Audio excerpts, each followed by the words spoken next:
Well, welcome to the Median Athlete Show.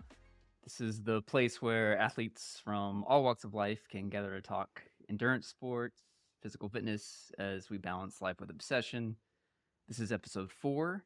I'm so excited to welcome Heather Smith to the show. Hi, Heather. To, Hi. to me, Heather is a huge advocate for shifting mindsets with movement and food. And I have probably a lot to learn today as well. And I'm looking forward to talking about her journey today. So, Heather, if you don't mind just giving the intro, telling us what you're all about. Yeah, my name is Heather. I am an East Nashvilleian, and I am a current CrossFitter, meathead, gym advocate, former marathoner, endurance athlete. Yeah, that's about it. So, I guess talk to me a little bit about your athletic background, is like how you got started hmm and what your journey was like. Yeah, I don't know if you remember this stage of Heather, but back in middle school, Casey and I go way back. We do. Um, in middle school, I was what I considered myself overweight. I was the chunky kid who hated running the mile in PE, in the middle of the day in middle school. And in high school, I tried out for the volleyball team because all my friends were doing it, and I was tall. And I'm pretty sure the only way they took me was because I was tall, and I just had to stand there with my hands at the net and jump when my coach told me to jump from the sideline. And I honestly had no idea what to expect with being on a organized sports team. I'm pretty sure the week before the season started, I ordered Tybo off the infomercial. VHS. And I did Tybo for a week straight, and I was like, okay, I'm ready for fitness. And then I had no idea what to expect. And obviously, I was not ready. I was not prepared. The week of Tybo did not prepare me. We had to run a mile in 8 minutes. And for someone who just dreaded the mile, that was just my worst nightmare. And the punishment for not getting an 8-minute mile was like penalty laps. So you'd have to run like a 400 and then keep running 400s until you basically couldn't walk. And so I remember during the off season, I was so determined to get an 8-minute mile the next year. And I did. I trained really hard during the off season, and I actually got into running by training for that 8-minute mile. And so I did volleyball throughout high school. I even joined track team the last years of high school, and then went to college and did volleyball in college, and then cross country and track. And I started marathon running. And I qualified for Boston a couple times, which was a cool accomplishment. Did you Oh ever yeah. run Boston? No, which was Okay. infuriating. um, so just because you qualify doesn't mean you get to run it, because they fill up each Yep. age bracket by your time. And then once they hit their limit, they cut it off. And I think Okay. my last year that I qualified for Boston, I think that I was like 2 seconds outside of the cutoff. Oh, And man. I was so mad. Um, yeah, that would have been a pipe dream for sure. Alongside of this whole athleticism journey, from high school into college and then into young adulthood, I was also struggling with a pretty bad eating disorder. It had started in high school, um, and just ramped up even more in college. I got involved in the party scene and had some really pretty crazy things happen in college that just led me to think like I can't really control a lot of things right now, but I can control my appearance. And being still having like an inner fat kid inside of me, I was just always fighting the idea that I was her still. And Mm. so I still was, I kind of masked my physical appearance by like, oh, I'm just a marathon runner. And I would skip a lot of things because I would say like I had training runs. And but it got to the point where I was probably keeping spreadsheets of like how many calories I was eating, how many calories I was working off, and like it had to equal out. Like what I saw it was balance was completely imbalanced, Sure. because I had nothing really outside of that in my life that I felt balanced or controlled. That lasted probably about 10 years. And I hated running at that point, which is kind of wild to think about. Like you're just doing something every single day and you hate it. Yep. But that became my identity so much. And I hated the thing that I identified with. and it was lonely. I didn't like running with groups. I was pretty isolated. And so, you've been on endurance runs and training runs, and anytime you're just doing it alone with like no, like this is before AirPods and before podcasts, couldn't really like drown it out with anything. It was Just you and even more yourself. miserable. Yeah. Yes. And my inner demons. Yeah.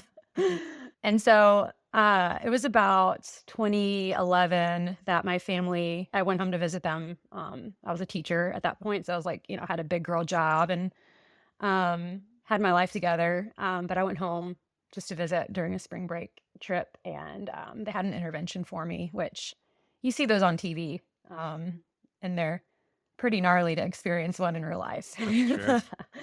I just heard from everybody around everyone kind of went around the horn and just talked about how my lifestyle was really destructive and how it wasn't just hurting myself, it was hurting other people. I had some other addictions that I was pretty tied up in. It's never just one thing, Sure. it's multiple things. I decided I needed to just unplug, take a break. I went to a women's residential home out in California for about 6 months and just really worked on myself. I completely was stripped of exercise. I wasn't really allowed to exercise, which was pretty untethering.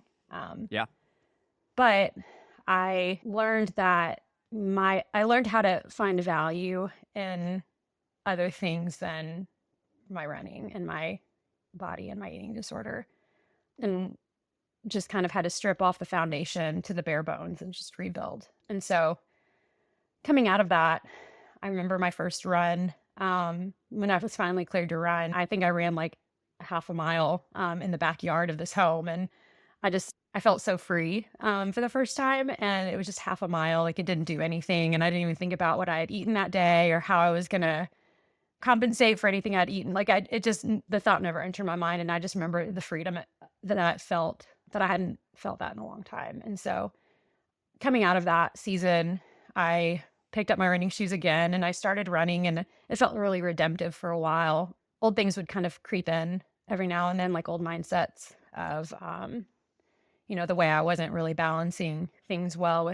with my sleep or eating or exercise. And I started seeing old habits creep up. And so I remember the day where I was just like, I don't enjoy this. It was right after I qualified for Boston the second time. And I just remember thinking like, I don't really know I'm doing this. I don't enjoy it. You don't I have to can't, do it. Yeah. I don't have to do it.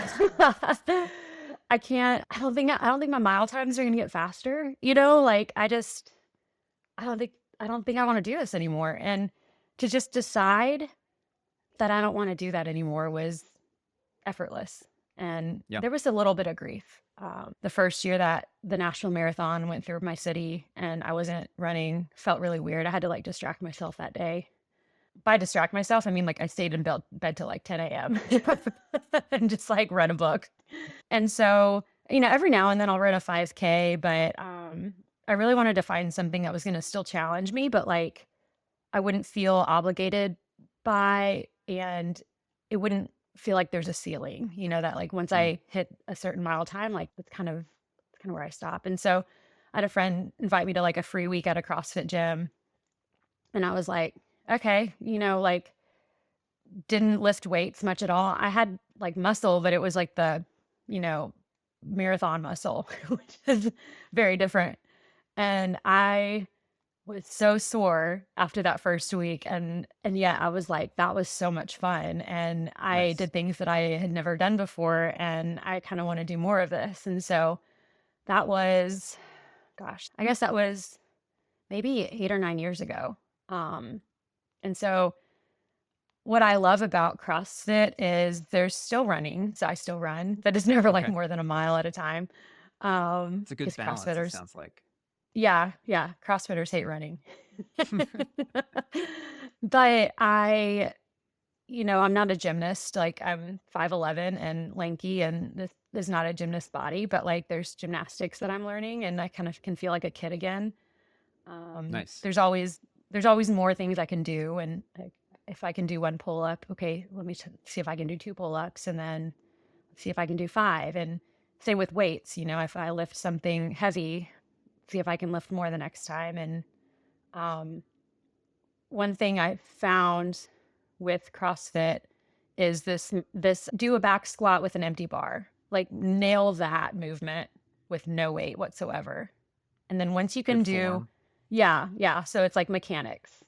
And Yep. then consistency. Okay, so your first back squat looks like your 50th. Like, so if all 50 of them can look the same, then you start adding weights.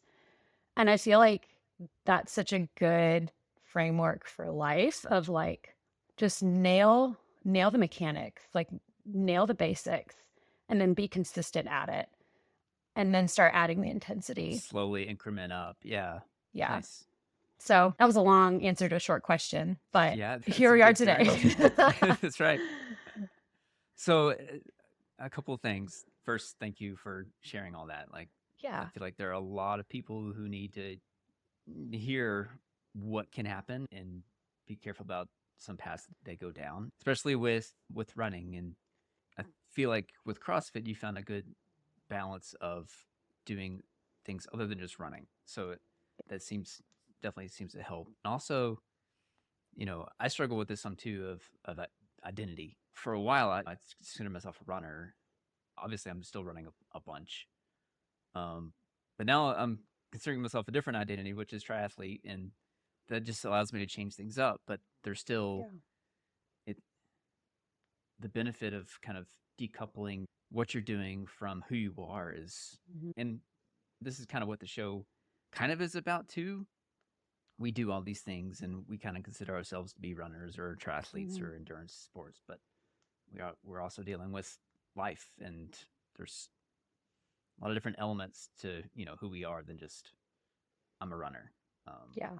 so It's like and my name is Heather and I do CrossFit instead of my name is Heather and I'm a CrossFitter. right, that's right. And as far as the eating disorder stuff, you know, uh, you seem to be very outspoken now of trying to help other people kind of see, I guess, where things can go wrong and like how to shift your attitude. I feel like eating disorders is kind of like a spectrum. Like I Mm-hmm. feel like we all have some level of bad mindset when it comes to food. It's Mm-hmm. just like a gradient of that mindset, which can take over. And if you wanted to talk about how do you shift your mindset, what do you look for with changing attitudes around food and eating? Yeah. That's a great question. Language is everything. I feel like our society has put some really dangerous language around food. When we have chocolate, we're like, oh, I cheated. And it's like, you're not a cheater for eating chocolate. It's like, I'm being really good today and eating a salad, or I'm really bad. I was bad over the weekend because I had pizza. And it's like we tie our Yeah. morality with what we eat, and we give unnecessary power over like to food. Like food is an inanimate object, and it's more than just nutrition, which, when we think of just fuel as simply, or food as simply fuel, that gets dangerous because then anything other than the purpose of fuel is considered bad or cheating. Like food is cultural. And like Yep. my mom is Italian, and I remember my grandma making us, her homemade sauce, and like food is cultural. And it's traditional and it's historical. And then um also food is accessible. And I'm not gonna run down a grocery aisle on Instagram and like yell about, Fruit Loops and why your kids shouldn't be eating Fruit Loops. It's like, well, there's some families that like that's all they can afford, And so uh I think it's just such a language is so powerful. I was actually about 3 years before having my daughter, so I have a almost 2-year old, and I was actually coached at my old gym. Um, and I remember one of my coaches, and whenever I'd be in class with her, she would be like, "Yeah, let's earn those tacos for tonight." And I'm just like, "I don't have to earn anything. Like I'm just in here to work out. Leave me alone."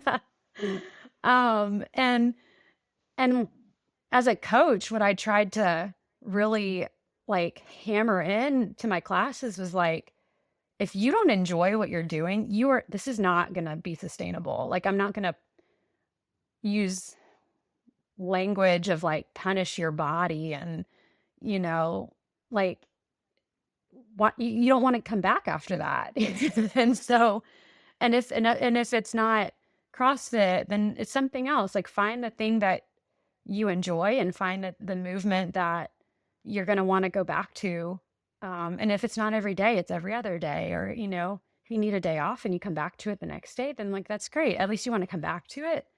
And that doesn't mean that there's not gonna be hard workouts. Like, I'm sure you encounter certain training days that you're just like, "Oh gosh, like, this is gonna be a hard swim." Like, there's, like, hard things, but it's not, "I wish I never chose to do this."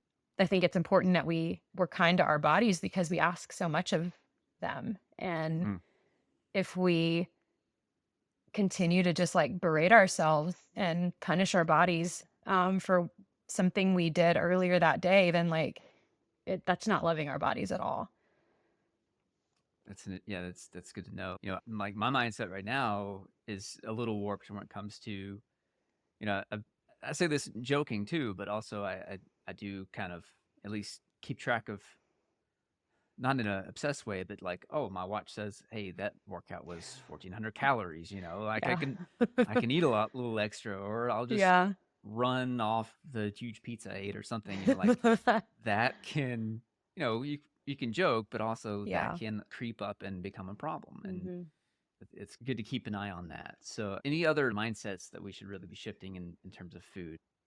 Yeah, honestly, like, this Apple Watch is, I remember one day I forgot to, like, start my workout on my watch, and I had the thought, like, "Did it even count if my watch That's wasn't right. even started?" Like, Yep. I couldn't see how but I'm like, I burned the same amount of calories whether I'm wearing a dumb watch or not, and who knows if this is even accurate. Yeah, I think what you said is so important of, like, making sure that you're fueling yourself enough for the demand that you're asking, like, Sure. um, it's so important to know, okay, I just burned 1,400 calories in that workout. Like, I better eat something today because that just took a lot out of me. Or Right. knowing that you have a long run the next day and you're like, I'm going to eat a little more tonight because I know that what my body's going to ask of me tomorrow is going to be a lot more than I'm used to. And I think, like, data is so important. And it's not like the thing, it's just like one point of a thousand other things. Like, there's the mental data and the emotional data, and, like, drawing all these, it's like weight is just one number. I have a friend who's like, she'll say, like, she gained a pound or something, and I'm like, that could just be water. Like, a pound is a pound. It's such a limiting data point. You have no idea what else is happening in your body except, like, that's how much space you take up on any Yep. given time. Like, that's Yeah. all weight is. And I have not weighed myself since, like, before I was pregnant. And then while I was pregnant, I have no idea how much weight I gained because, like, I didn't even care. I just knew that I was growing a baby and doing the things for my body that felt right in the moment. And, like, I'm growing a human. Like, I don't need to know how much Yeah. space I take up. I'm very aware of how much space I take up. And I mean, we don't have a scale in the house because, like, I just don't want her to see me obsess over a number that is so arbitrary. Um, Mm.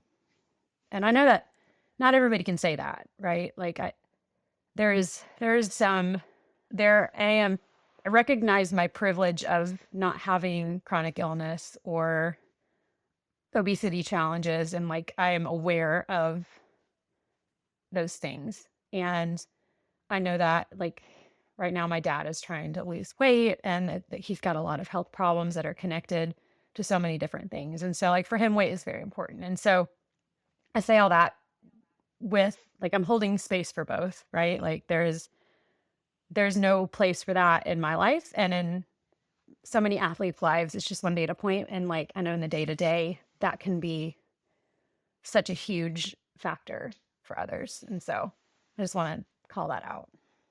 No, it's a good point. We do have a scale. I get on it every now and then, just out of curiosity. Also, Yeah. just to see like how my weight will fluctuate, even from like day to day. Yeah. Because it just does this. Yeah. But then whenever either myself or my wife get on the scale, like if we see each other get on the scale, we're like, stepping on the eating disorder machine. This is what it is. What we call it. So, or the Yeah, random number generator. I moved it. right. I moved It's the like a slot scale machine. to yeah. I moved the scale to the rug just to see, and I weighed 90 pounds. It's like, What? yeah, it's because it needs to be on a solid surface. But if you move it, Yeah, the number could change drastically. which is So like another thing. It's so arbitrary. Oh my it might, gosh, it's yeah, so it might wild. not even be accurate, just like our watches with our calories, right? So, Yeah. um, and I do feel like with the movement side, I feel like personally, like I've gotten to this threshold when it comes to being active. Like my goal is to just do something every day. And then I kind of reached a threshold where it felt like anything counts. Like if it's a long walk, it counts. Like don't Hmm. stress over missing your run or Hmm. you didn't, struggling with, sometimes not keeping up with my swimming right now, just I'm trying to get better. If I miss a couple days of not doing something, it could give myself a little bit of grace. Hmm. I don't know if you have like an attitude about it, things that count or things that don't count, and Hmm. how do we classify movement? I should have prefaced this too as like everything I'm saying is like what works for me. It's not like how everybody should do it, which I'm Sure. sure you're open for that. You're open with that. Yeah. I agree. Like there's no like I take Sundays, like those are that's my Sabbath and that's my rest day. And if like movement looks like me, making bread in my kitchen while a toddler is like trying to like run between my legs, like that's movement for me. Or if it's a walk with family, or um if it's just like running around getting her ready or cleaning up or vacuuming or something, it's just like I do love moving my body. And like I also realize like I need to rest and I need to have rest days. And I think too, about I think it was 2021, I had an injury that like I had to take 6 months off from CrossFit and I just swam.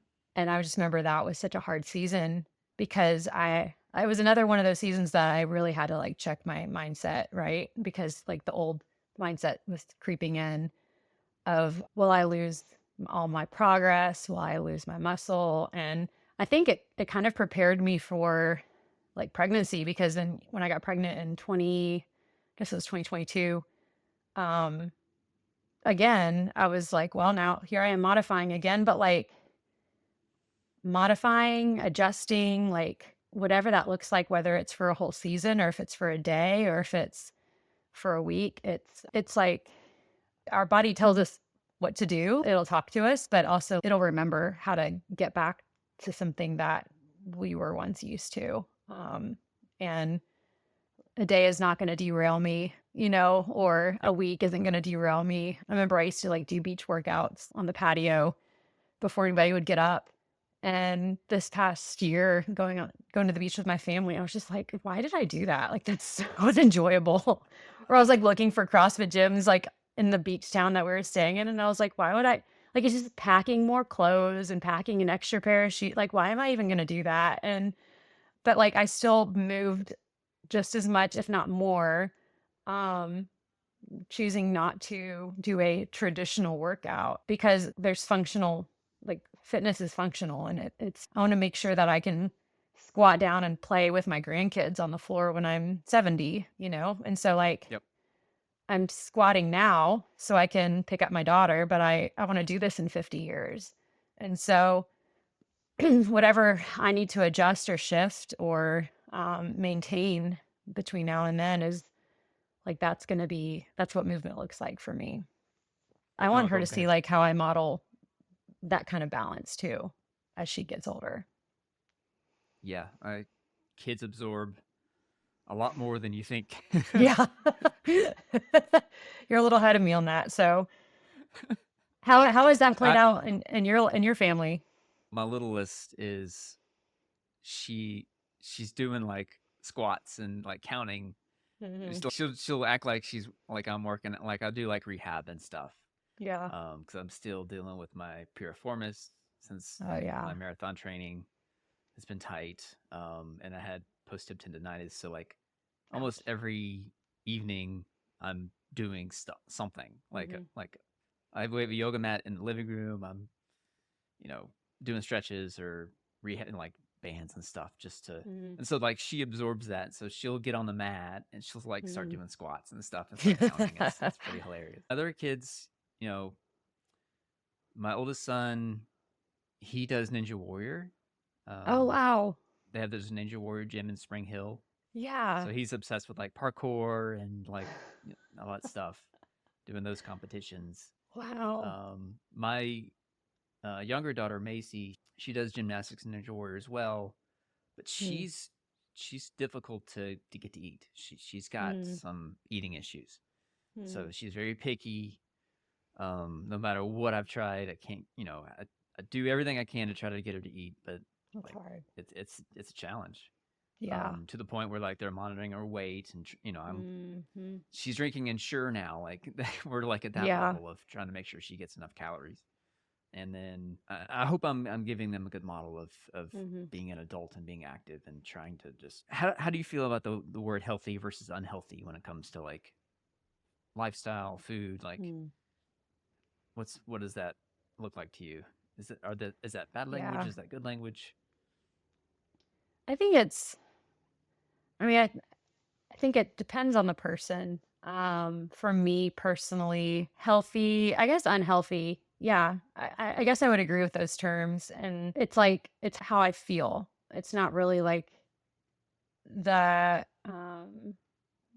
numbers on the side of a box, or is this processed, or is this, in the produce aisle? Like, it's not like really the type of food. It's just like, how did that make me feel? Then, the next Okay. morning when I wake up and I go to the gym and I'm like, yeah, I just had a bunch of queso the night before and just like all the cheese. I just feel, it's not, and I think one thing I've had to really separate is like how I feel versus the reality. Like, I think my old mindset was like, I feel fat, therefore I am fat.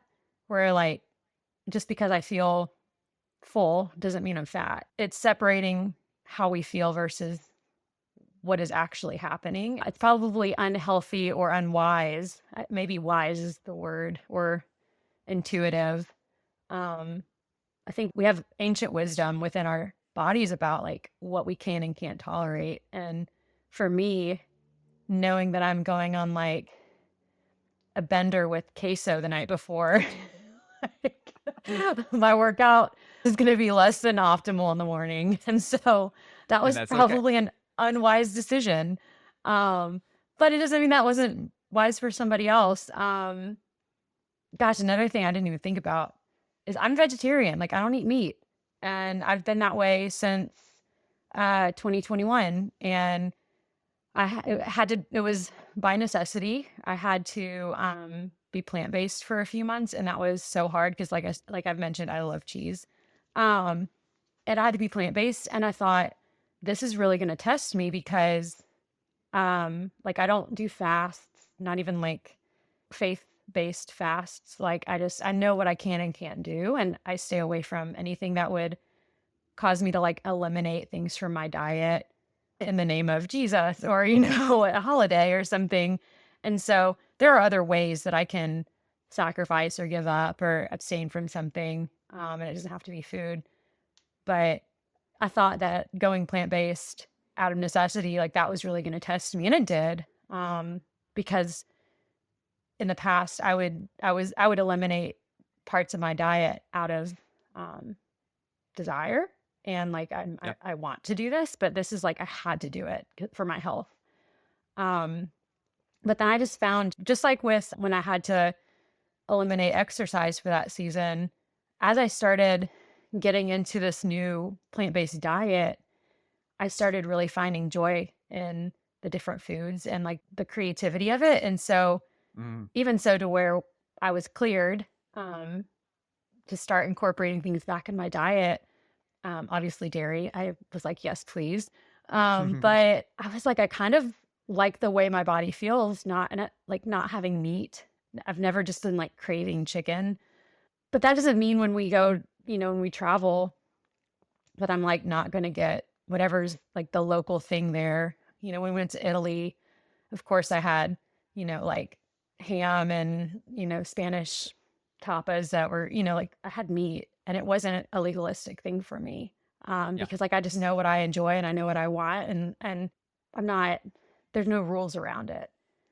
And so Yes. I think there's just a wisdom within us that we have to just listen to, and the more we get to know it, the more we can set the boundaries around like what we know is wise for us and what we know is probably not the best decisions. So That's exactly where I am right now.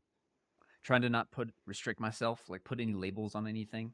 mm, I don't want to consider myself vegan or vegetarian or plant based, but yeah, I am focusing more on those things. It doesn't mean I'm going cold turkey. uh, um, but for a while I was focusing on protein, and just because I was kind of led to believe that that's what I should be focusing on. Mm, maybe there's this talk about losing muscle mass as we get older, and mm-hmm, that's probably a thing. But you know, there's also a lot of data or people talking about focusing more on fiber. mm-hmm, Michael Pollan says, eat food, not too much, mostly plants. And that's kind of where I'm living right now. yeah, So you're still plant based or not plant based. Like I said, I plant love based cheese, ish? so Yeah. Plant based yeah, I don't. ish. Yeah, I don't eat meat or chicken or Okay. fish.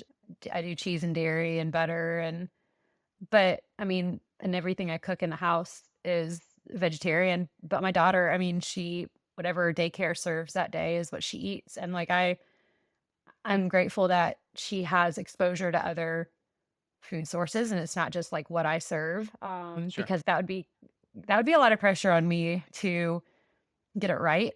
And I don't want to. She doesn't know that we're a plant based or we're a vegetarian household, and I don't want her to know that.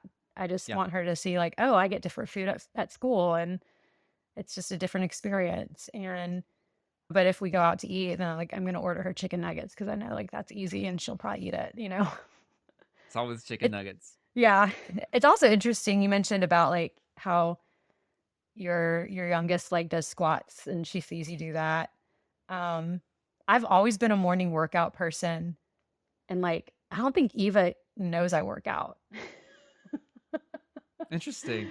Which is kind of weird. Like I work out during her nap time on Yeah. Saturdays, and then Monday through Friday, I do the 5 a.m. class, and then I'm home by 6:30, and then she gets up at 7. Like I Yeah. don't even think she knows. And like part of me, like I want her to know because I want her to like see like what a strong mom she has. No, not really. But like I want her to see like I'm doing something that I enjoy and that I have some autonomy outside of just being her mom and being a wife. And so like I want her to see me work out, and it's like I don't know how to do that when like I normally do it around In the her gym. yeah, yeah. It's like I do it when it's convenient. Nobody needs me at 5 a.m. And so and so that's like my time when I can actually do it. So I'm gonna be interested to see how that evolves as she gets older because I want her to see that there are options to move her body, and I'd love her to do something that she enjoys, and if it's just for a season, then it's for a season, but I want her to see like I do something I enjoy. Yeah.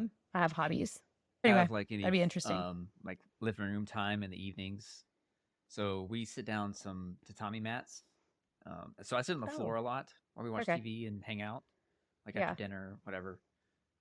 So I just like I'll sit on the floor instead of sitting on the couch, Hmm. and then try to stretch or move or do something for the rehab stuff too. Like, that could be a good intro to her seeing you move around. Is Yeah. like get on the floor and stretch or something.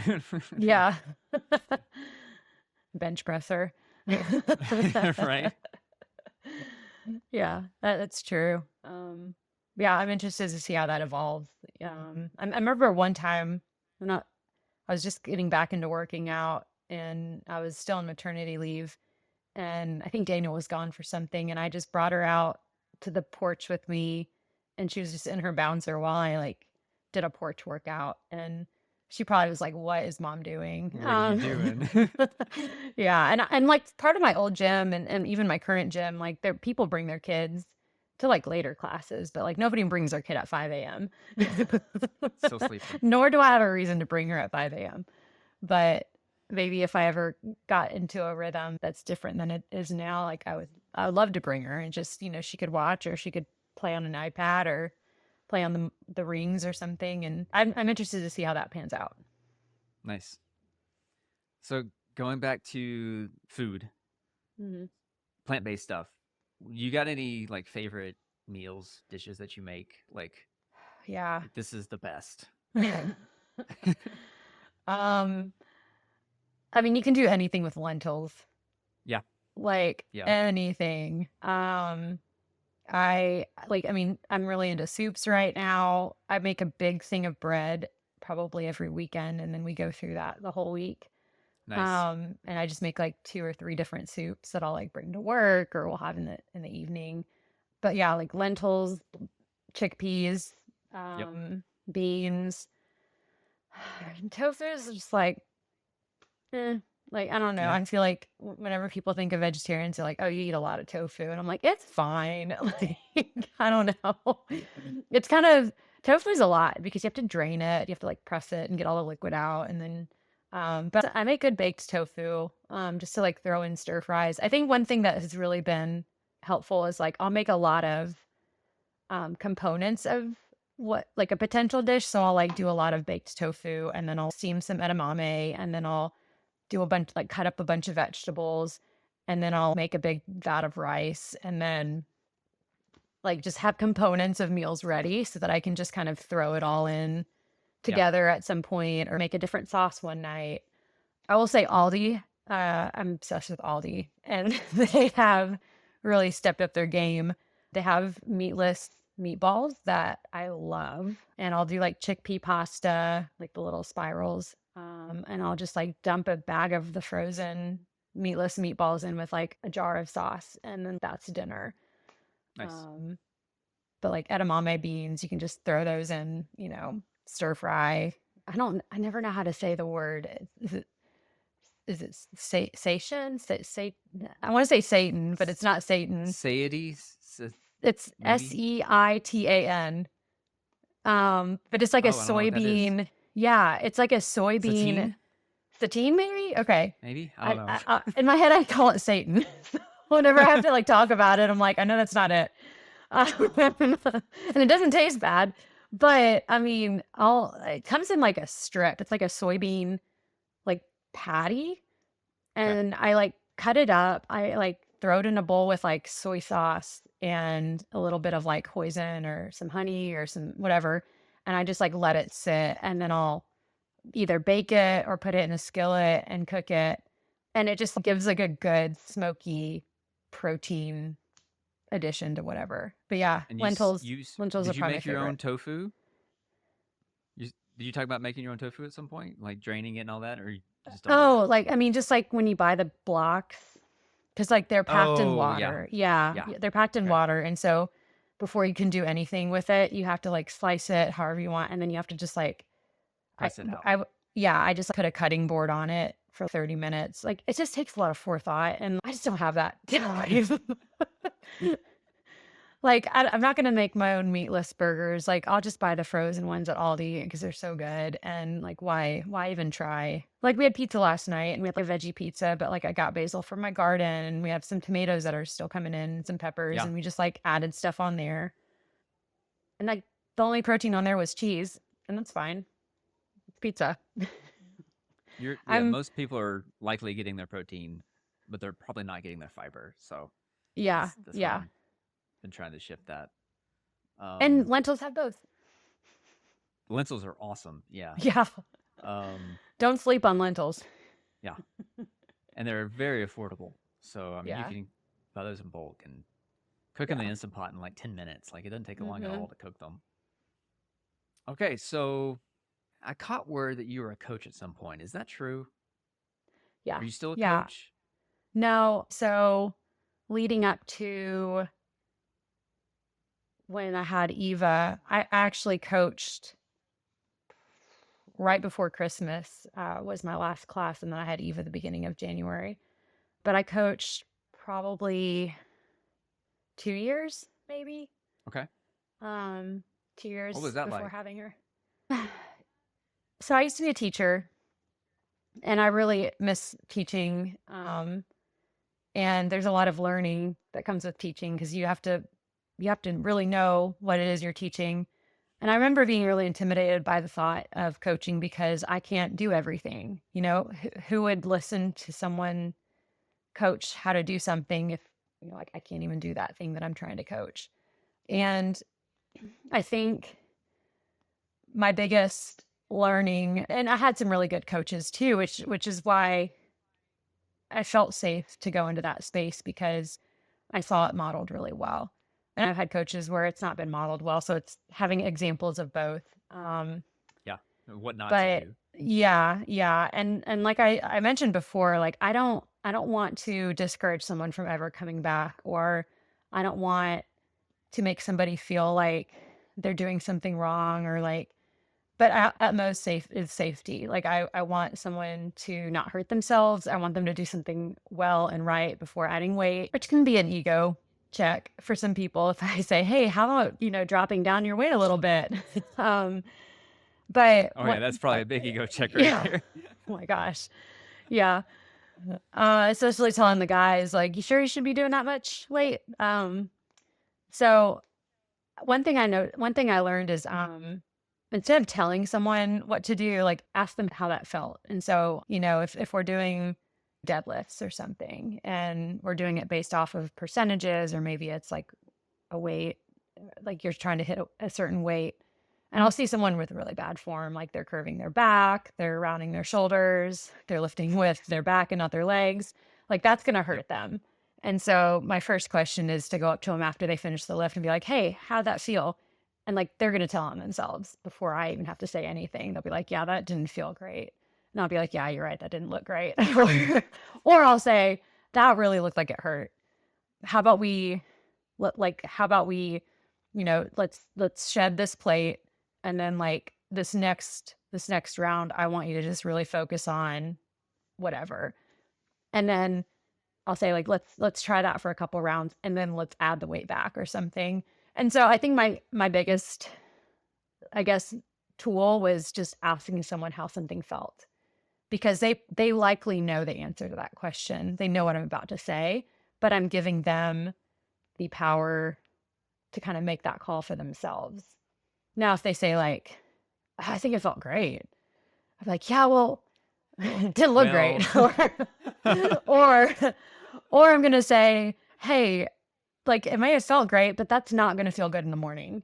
So like yeah. what I want you to do in this next lift is really focus on this, because I don't want you to feel XYZ tomorrow morning or whatever. So like I'm trying to like connect it to like how they're gonna feel the next day, or I want you to be doing this a year from now. So I feel like we should be shedding the weight a little bit so that you can maintain this movement and not hurt yourself. And so I think just approaching athletes with curiosity instead of like power, um, Okay. has been really helpful. There's a book called The Coaching Habit that I read for work. I was in leadership at my old job, and it had some really good like questions to ask, to be like all good coaches ask these questions. But I felt like some of those questions were really good coaching in the gym as well. Okay. And I think just the common thread was curiosity, and leaning into curiosity, because I want the athlete to be able to speak into their experience and not just, I'm informed by what I see on the surface. When I'm at Orange Theory in the weight floor, I don't go as often as I want to, like maybe once a week right now.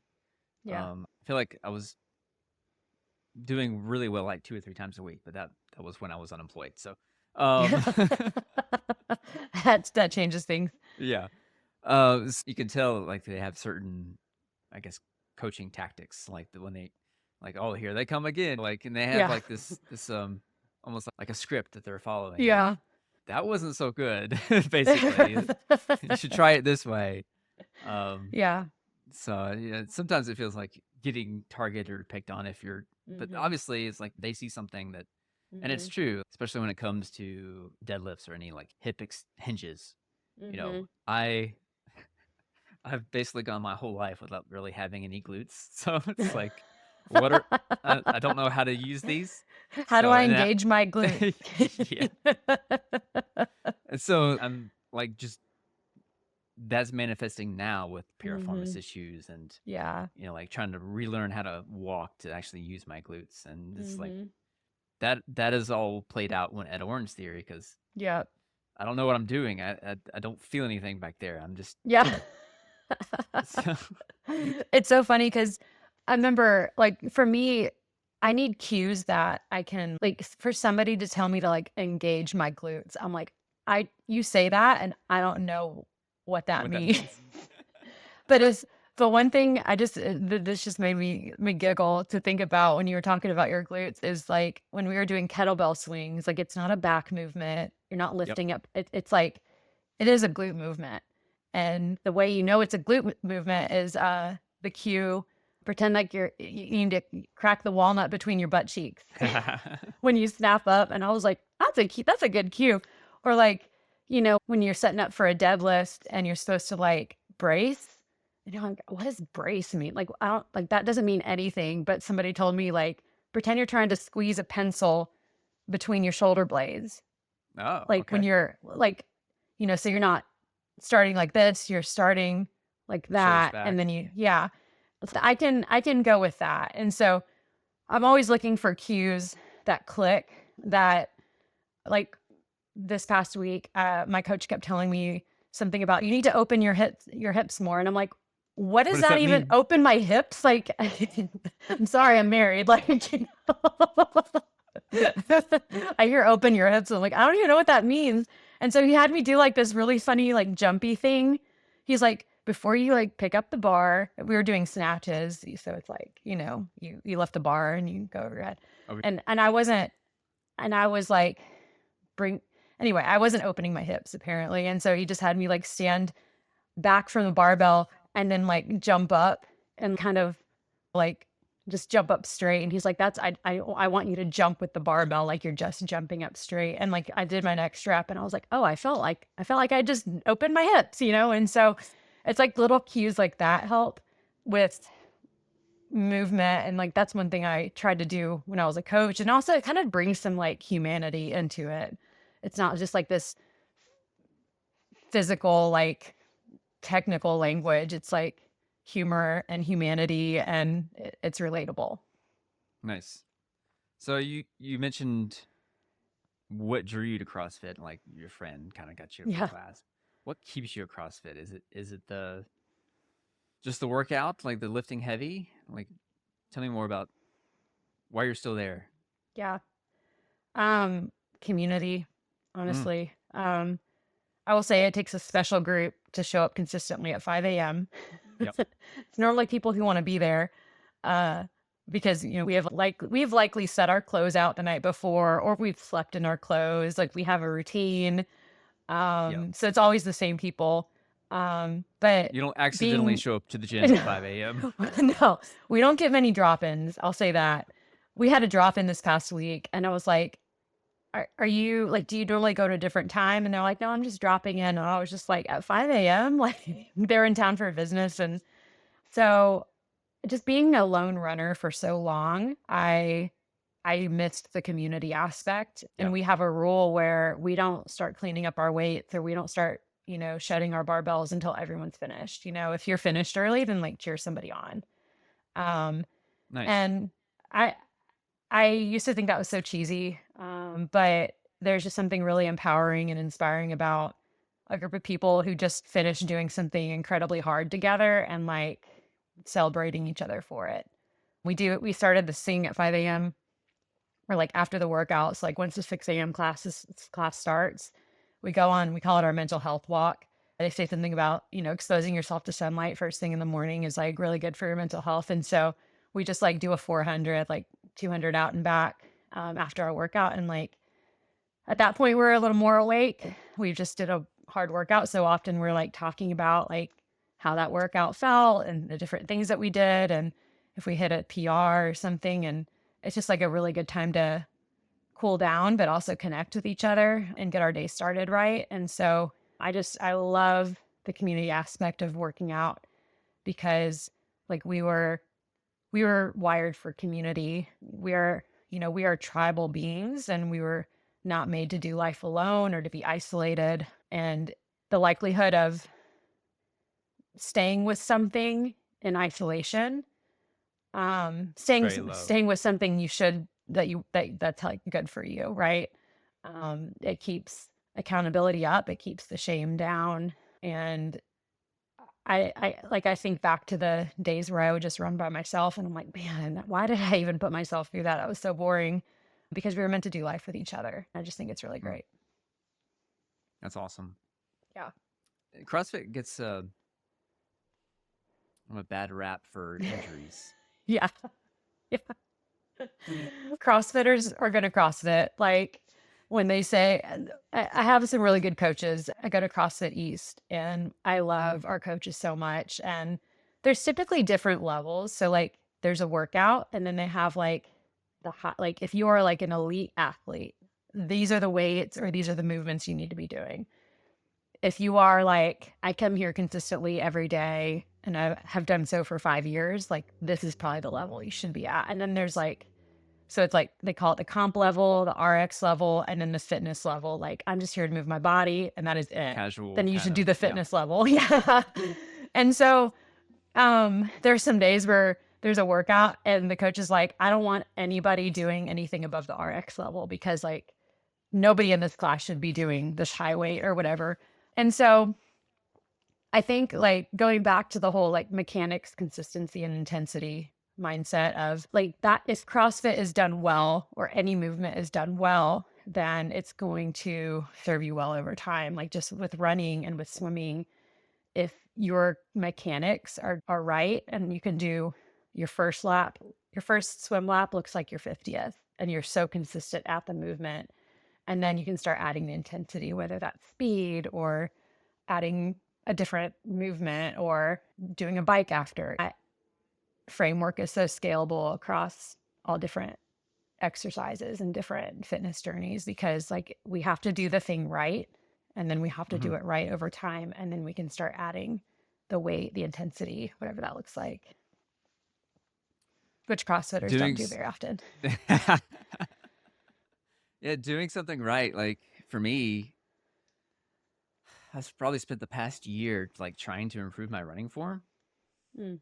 And I feel like I've had more problems since then. Like I can't really tell if it's just adding volume at the same time, but also I feel like focusing on running form so much Mm-hmm. without really getting a lot of like advanced coaching and training while I'm running. Like Yeah. it's just me trying to take a little bits and pieces there. That's where the lack of community can come into play too. If there's Mm-hmm. no one, well, like if you're on a group run, no one's going to say, "Hey, you're overstriding or you're understriding or Mm-hmm. something." You should fix that. That's where like the coaches or the experts come into play. Oh my gosh. For me, go ahead. Yeah. No, I was gonna say, then for 1 year after I had Eva, I just went to the Y and worked out by myself for that entire year postpartum. And it was in January of this year that I was like, I need to join a gym again. Like I'm just going to the Y and doing these really crazy workouts by myself. And that's like one of the old mindsets that was creeping up. It's like, okay, I need community. And Mm, like the first day I was there, we did squats. And my coach was like, hey, you're not going to depths. And my mind was just absolutely blown because for a full year postpartum, I was working out by myself and I thought I was going to depth on my squats, only to find out I was you not weren't. going to depth. And I find out a year later. And so, like, this whole year, that's what I've been working on is just like, getting my squat depth back. And I'm like, I can't believe that I didn't know about this about myself for a full year. It's like your running stride or what, you know. How Yep. did you know how did you know that you wanted to work on your running form? Like what was the thing that clicked for you? Like, oh, I should work on this. That's a great question. I feel like I wanted to get faster. I feel like I Mm. wanted to run more, which, like if you have good running form, you'll you probably will be less likely to get injured. But in that journey of trying to improve that form, I made too many changes all at once and just tried to do too much. And my body was like, nope, you've never seen this before. And I'm still paying the price. Like lately, I noticed that I would get done with I was trying to not overstride, and I was paying so much attention to where my feet were landing underneath me Mm. that I think I was landing with my feet too far behind me. And so my Oh yeah. knees were putting a lot of stress on my knees. So like I would get done with a long run and man, my knees are just killing me. What is going on? Yeah. And then I've been following like Lawrence von Lignan a little bit with trying to I've been doing it backwards, Mm. essentially, like trying to work on my form when there's some other things I need to work on, and the form will come. It's cart before the horse. And Yeah. so I stopped trying to like pay attention to where I was landing, and I just started trying to pay more attention to just my posture, like Mm. how I was Yeah. actually running versus where I'm landing, and it made a world of difference. Yeah. So long story short, it's like go see the experts when you can. Yeah. I wish I still need to like do more of that. Sometimes it's expensive and or it takes a lot of time to go. I want to go to Denver and I have their gait happens. They help me with my healing my post hip tendon. Mm-hmm. Like they'll do gait analysis and stuff, and I'm doing some of that as well. But to be really coached and kind of there's a lot of movement patterns that need to be corrected. Mm-hmm. Do you Um, ever film yourself? I have tried. I need someone to film me, basically. Yeah, that's hard. That's hard when you're a runner. Mhm. That's a weird question to ask because it's like, is your wife gonna just like drive next to you and film you as you're running? I have made that request of like, okay, maybe we get on the bike, get on the bike, and then I'll just attach Yeah, this Insta 360 and just like yeah, do that, and we'll see what it looks like. But yeah. so competition wise, so CrossFit Games, High Rocks, do you do any of that? I do the CrossFit Open, which Okay, is a lot of fun, and it's just like you pay $25 and you do, one you do a workout one every week for 4 weeks, and you're postpartum. I didn't land anywhere in within qualifying for quarterfinals or semifinals. Like and I'm not ever going anywhere CrossFit Games related, but I love watching them. I did do a competition. It was a partner competition this year. It was earlier, it was a couple months ago. And that was my first comp postpartum. And I say we got third place, but there were only three teams in our division. nice. Nobody has to know that. But it was a lot of fun. I think it got my nerves out just doing a competition again. It was just a lot Yeah, of fun. And doing it with a partner was super fun too. Again, going back to community of like, she and I both have very different strengths. She is like short and stocky, and I'm tall and lanky. And so uh just the opposites. contrast. Yeah, Yeah. And she's also like super young, and I'm in my mid 30s, and I was just like, I can't believe you wanted to partner with me. But it was a lot of fun, and I think that's what matters is like we just wanted to have fun, and I want to do more, and it's less intimidating the more times you do them. It's not they're not as easy or accessible as signing up for a 5K around the city or anything. You got to really like look for them, and then they're expensive and they take like a full day, but I want to get back into it more. And the older you get, the you get into a different age bracket and your that's right. competition changes. So it's kind of Yeah, great. for the triathlon age group is 35 to 39. Oh, So I'm gonna be 39 in January. So yeah. then the next year I'll be in the next age. Yeah. I'm at the end of my current age group, so maybe see how the gains I get when I get to the 40 to whatever the next You'll one be the is. young kid in the 40s. That's right. You're going to be the one to beat. That's awesome. right. Yeah, that's another thing I've been dealing with too is n- knowing I want to get faster. I want to improve.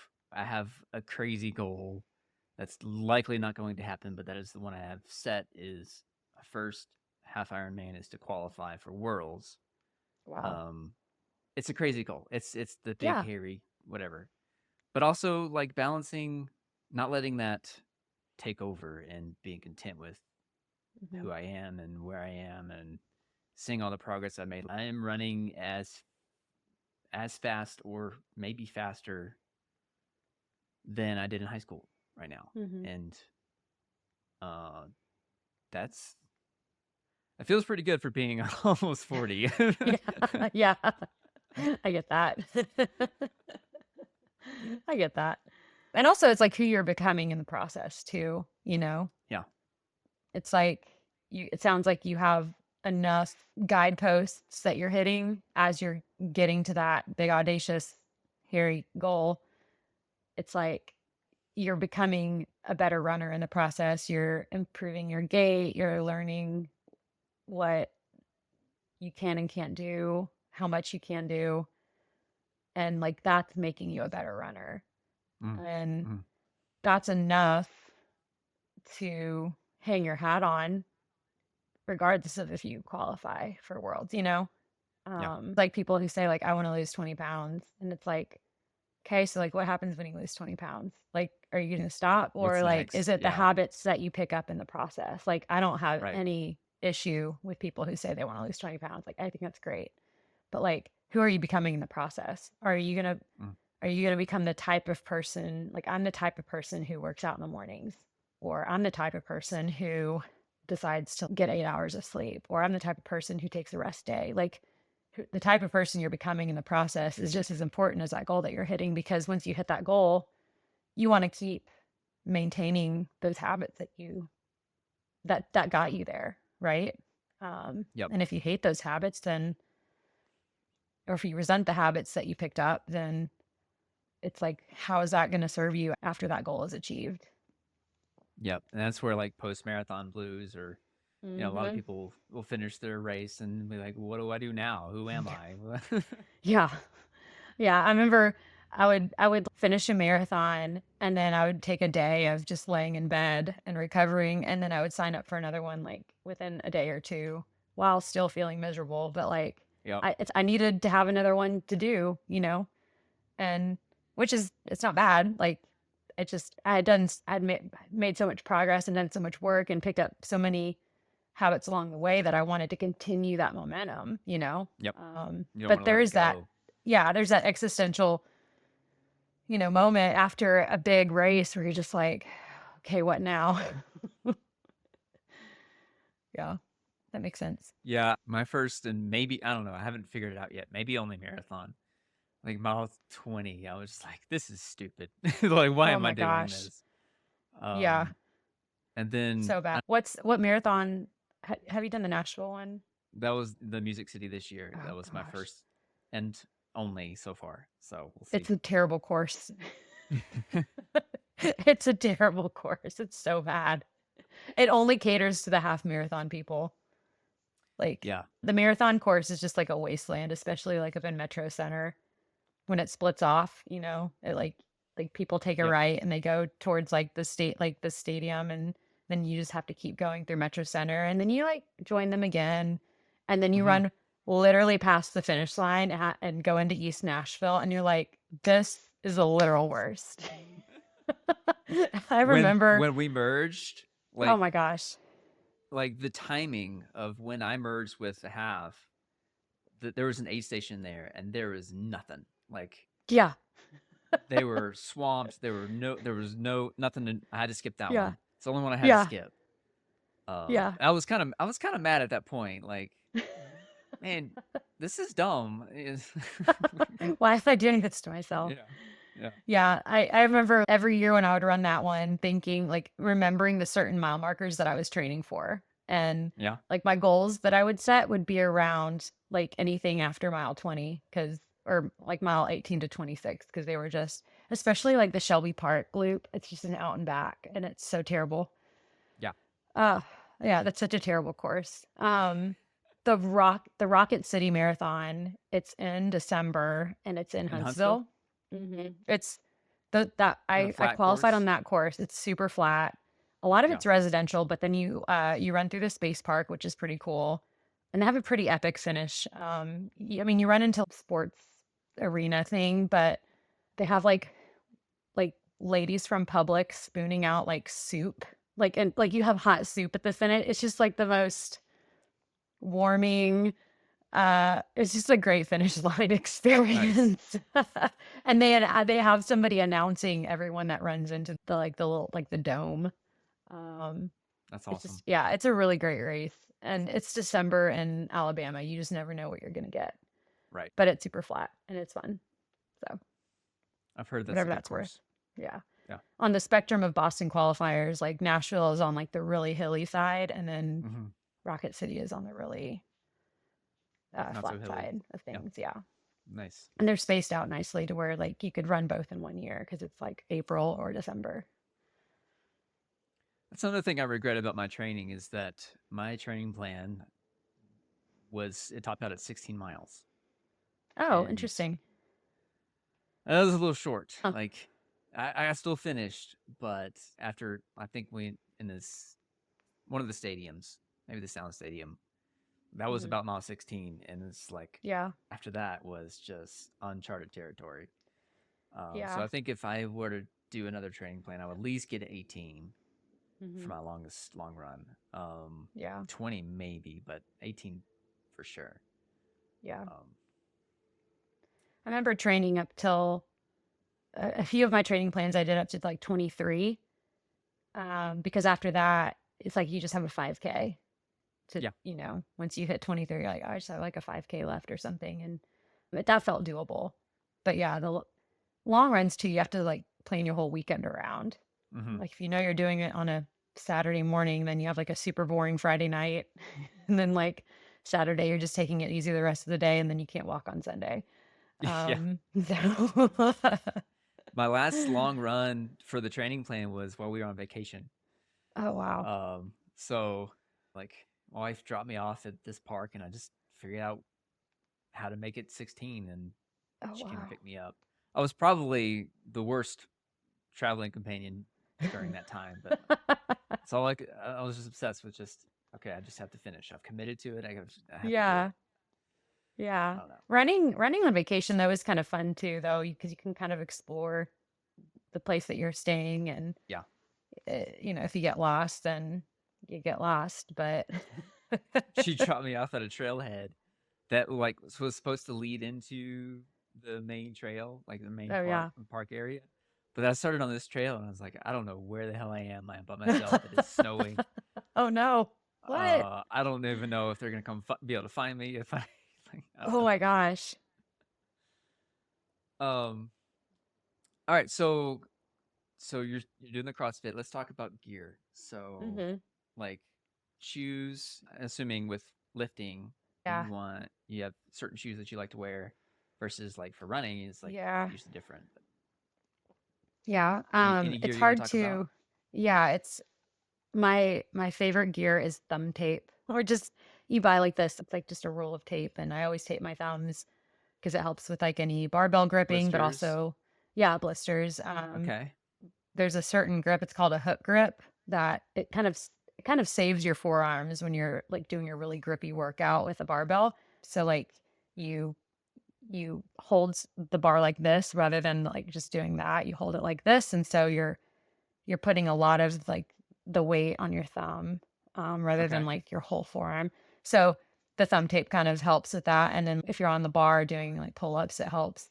I have the Velcro grips for pull ups. Shoes, I would love to get lifting shoes because like they just have a really solid like platform in the heel. And um, I have really good ankle mobility though, so that serves me well. But gosh, lifter shoes are like $300, and that's just a Mm. lot.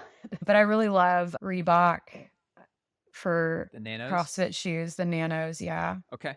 Nice. I like Nanos a lot. They're really good for like cross training. So like if it's a day with weights and running, it's a pretty versatile shoe. I find like when I get older, I have knee sleeves that I have to wear for like squats, which are really helpful. I'm kind of a sissy now. I have to wear them for like any squatting movement we do.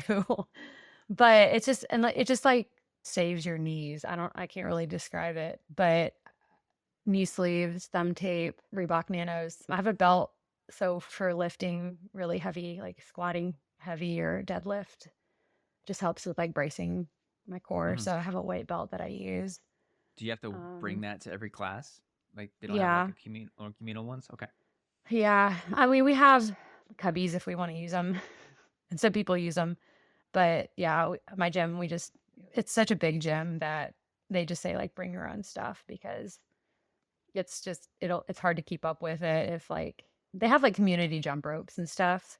I have a jump Mm. rope that I special ordered. It's RX is the brand, and you can like order different color handles and like the rope, and you can kind of customize it. And also you customize it with your height. Um, and so I bring my own jump rope, but they have like communal jump ropes and stuff. Another idea for Eva is, or Ava, sorry. Um, Eva, yeah, you had it. It's Eva. Eva. Yeah. Sorry. Think of the movie Wally. You know Wally, how it's yeah. Wally and Eva? Think of that. Eva. Yeah. Eva. So we have two sets of jump ropes downstairs on Oh, okay, like yeah. next to the yoga mat, and so like she'll see Yeah. me do jump rope, and then she'll take one and she'll like throw it around like this. It's the cutest thing ever. So it's That's another idea awesome. to just do some jump rope Thank real you. quick. Yeah. Yeah. I always whip myself. Yeah, jump roping. I hate jump roping so much. We did so much as like kids that like jump roping. I mean, we did so much on like the pull-up bar, we would Mm. do like little flips and everything. And I'm like, why didn't I hang on to any of that? It's like all of a sudden I just forgot how to do that. It was interesting too, like in soccer, just like you're talking about with volleyball, like they punish Hmm. you Yeah. by running. And we had the same thing. Like we had a terrible game and we had to run the field, Yep. multiple times just as punishment. Yep. And now we're no wonder we And turned now into that's our runners. sport. Yeah. Yeah. Like, well, if I'm so bad at my sport and I'm going to do this so as much as I am, I might as well enjoy it. Yeah, But also volleyball, it made no sense to run because volleyball is not a running sport. Soccer, I can totally see that correlation, or sure. basketball, but volleyball, come on. Like why was an 8-minute mile that crucial? Yeah. It's Yeah, I so think bad. soccer was 2 miles in 12 minutes was like the Cooper test. Like we had to qualify. Like we got a t-shirt if we won, if we Oh did my that. And that was like gosh. proud senior year of high school. That was a proud moment. That's the fastest I've ever run. So, Two but miles in 12 minutes. That's insane. yeah. Yikes. Can you do that now? So, um, hmm, no, not yet. I'm getting there, but Right. like the older I get, the slower we get. But then I'm Yep. trying to, I don't know, get faster so I can get slower again. I don't Yeah. know. So you mentioned getting up early. Anything to do? Anything else with balancing Mm, life, career, motherhood? Like, how do you stay active? And it's tough to balance, but like, any tips for anyone yeah. who's struggling with that? I'm a creature of routine. I love routine and habit, and I've always been an early morning workout person. I never want to be the person who like says no to someone because like, oh no, because I'm going to the gym.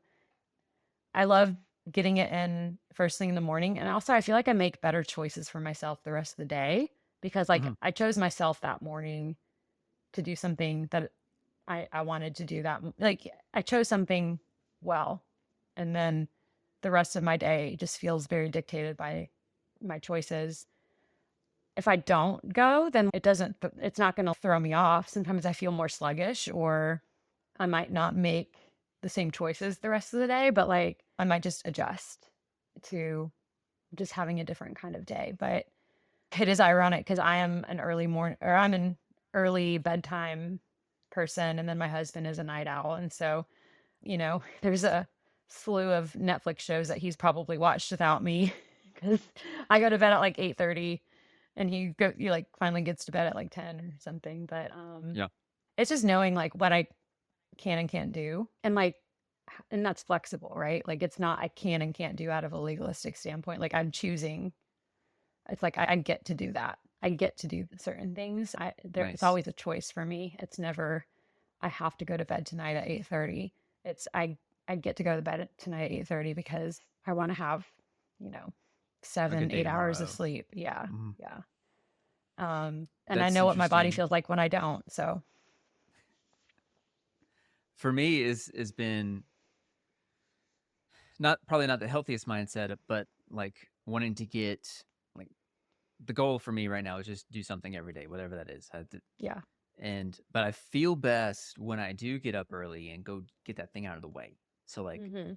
whatever that thing is, it's like if I get Mhm. it done, it's not like gnawing at me the Yeah. rest of the day, Yeah. you know. So like the days, everything else, like you said, like from here on out, I can make better decisions. I'm not Yeah. worried about trying to find a time to go swim in between a call or, Mhm.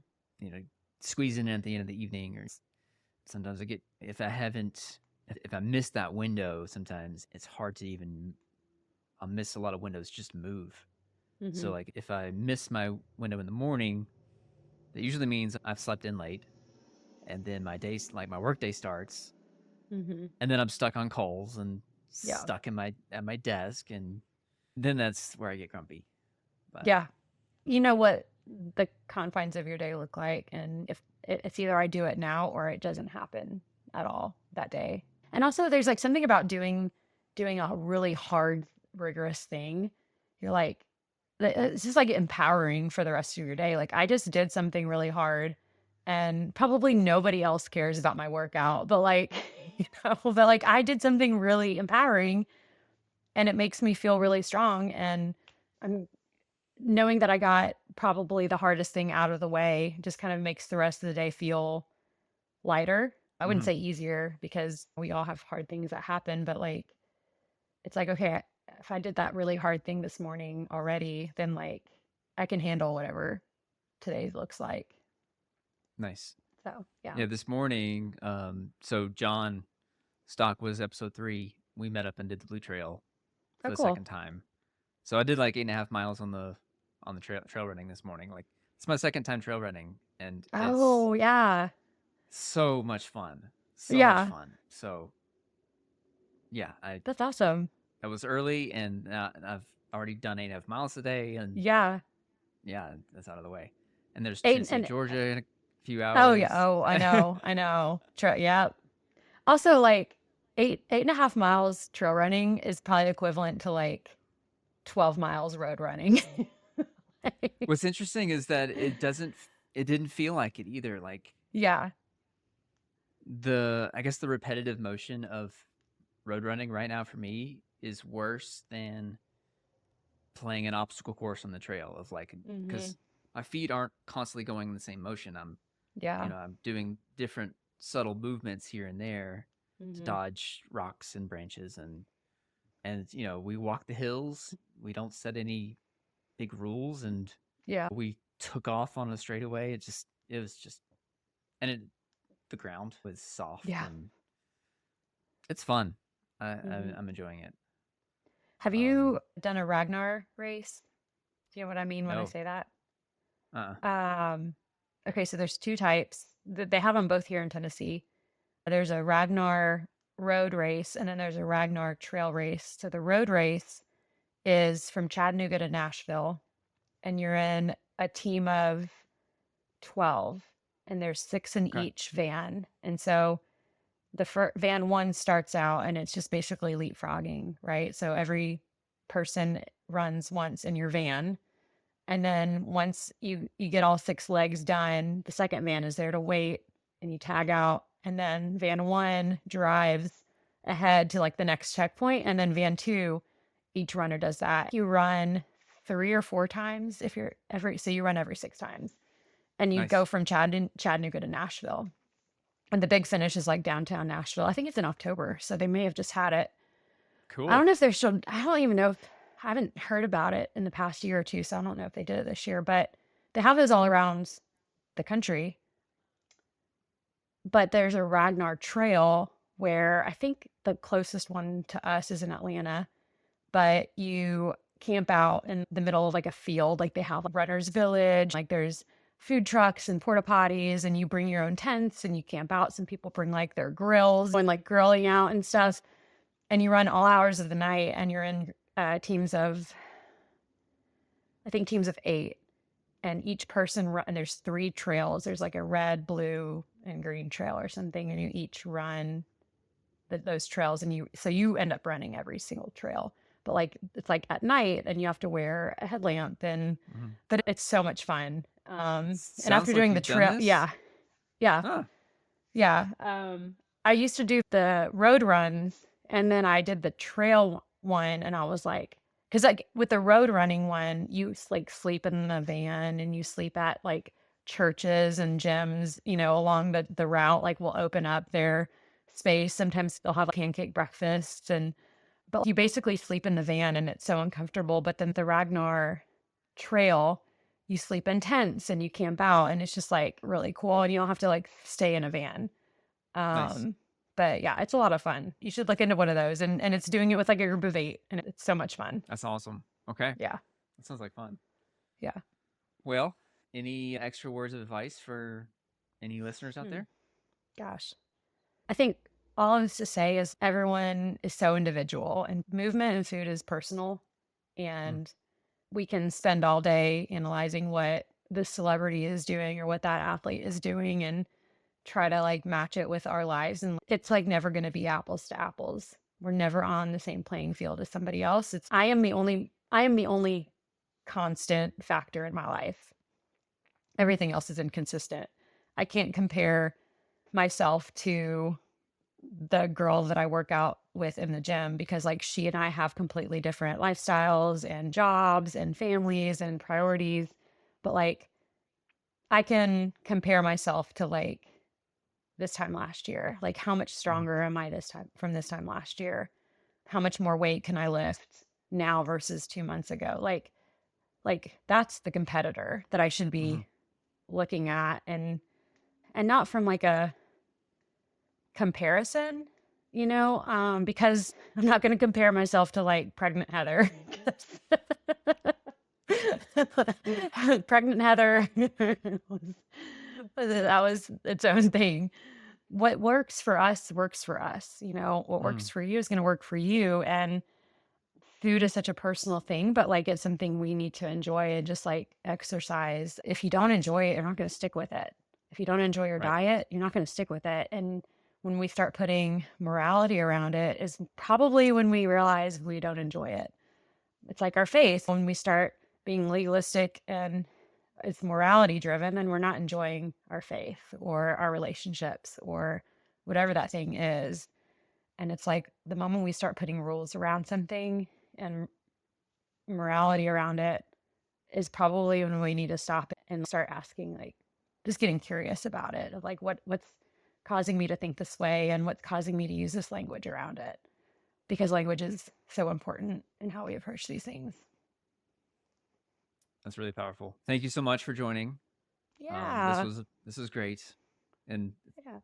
it's been a long time, so it's Yeah. good to see you again. Well, thank you for thinking to ask me. This is a lot of fun. Of And I think course. it's really cool what you're doing on this. Thank you.